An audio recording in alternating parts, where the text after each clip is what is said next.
कहानी की शुरुआत होती है एक सुनसान हाईवे से। कुछ युवा दोस्त ऊब चुके थे और उन्होंने सोचा कि थोड़ी ताजगी के लिए रोड ट्रिप पर चला जाए। वे 5 थे, दर्शन, समीर, युवराज, देव और लाली। गाड़ी जैसे ही एक मक्के के खेत के पास से गुजरी, अचानक एक कौवा उड़कर सीधे विंडशील्ड से टकराया। टकराने की आवाज इतनी जोरदार थी कि सब चौंक गए। कुछ ही पलों में कई चटकने की आवाजें आने लगी और विंडशील्ड धूल और खून से भर गया। आखिरकार गाड़ी तेजी से मक्के के खेत में जा घुसी और जोरदार धमाके के साथ रुक गई। दर्शन धीरे से उठा, सिर चकरा रहा था, चारों ओर सन्नाटा था। उसने पास देखा, समीर गायब था। कहीं बाहर फेंका गया होगा, लेकिन शीशा तो टूटा भी नहीं था। वो कार से बाहर निकला और देखा कि बोनट पर सैकड़ों मरे हुए कौवे पड़े हैं।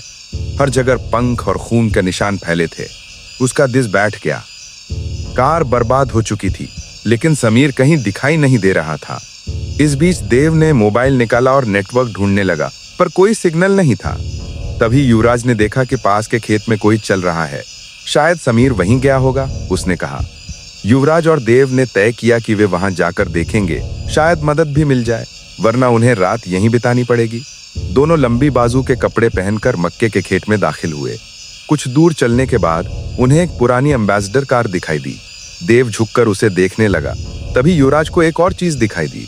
जमीन पर फिर से मरे हुए कौवे पड़े थे। युवराज सहज प्रवृत्ति से उधर गया।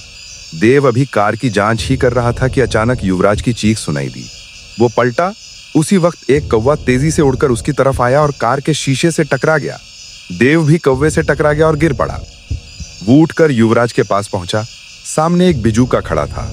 युवराज ने कहा, इसे ऊपर से देखें तो रास्ता समझ आ जाएगा। देव ने उसे ऊपर चढ़ने में मदद की। जैसे ही युवराज ऊपर पहुंचा, उसने देखा कि दूर एक घर में लाइट टिमटिमा रही थी। वहां कोई रहता होगा, उसने कहा। इधर दर्शन अपनी कार ठीक करने की कोशिश कर रहा था। लाली ऊब कर बाहर निकली और सड़क किनारे चली गई। अचानक उसकी नजर घास में किसी अजीब चिन्ह पर पड़ी। वो झुकी और देखा, मिट्टी में कोई चिन्ह बना हुआ था। इससे पहले कि वो समझ पाती, उसे लगा कि कोई उसे देख रहा है। उसने ऊपर देखा।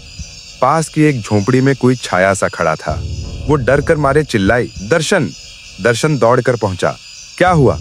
लाली कांपती आवाज में बोली, बिज्जू का नहीं, ये लाश है। दर्शन ने झुककर देखा। हाँ, उसमें सड़न थी, लेकिन उसने कहा तुम्हें भ्रम हुआ है। लाली गुस्से से बोली, तुम कुछ नहीं समझोगे, और चली गई। दर्शन भी उसके पीछे चल पड़ा। वो दोनों उस पुराने घर में पहुंचे। ऊपर के कमरे में एक टिमटिमाती लाइट जल रही थी। उन्होंने दरवाजा खोला। अंदर वही नजारा था। समीर के बिजू के जैसे देह के पास अब एक नई लाश उल्टी लटकी थी। लाली। देव ने पास जाकर देखा, वो मर चुकी थी। वो उसे नीचे उतारने वाला ही था कि पीछे से रस्सी हिली। कदमों की आहट आई। देव और दर्शन टॉर्च लेकर बाहर भागे, लेकिन जो भी था वो अंधेरे में गायब हो चुका था। राहत पूरी तरह घिर चुकी थी। देव ने कहा, दर्शन, हमारे बाकी लोग कहाँ हैं? दर्शन डर के मारे बोला, अब और बाहर मत निकलना, बस सुबह होने दो। लेकिन सुबह नहीं आई।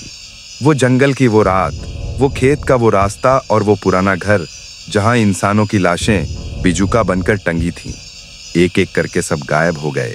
कहते हैं, आज भी कोई अगर उस खेत के पास गाड़ी रोकता है तो एक कौवा उड़कर उसके शीशे से टकराता है और फिर वही आवाज सुनाई देती है, अभी सिलाई पूरी नहीं हुई।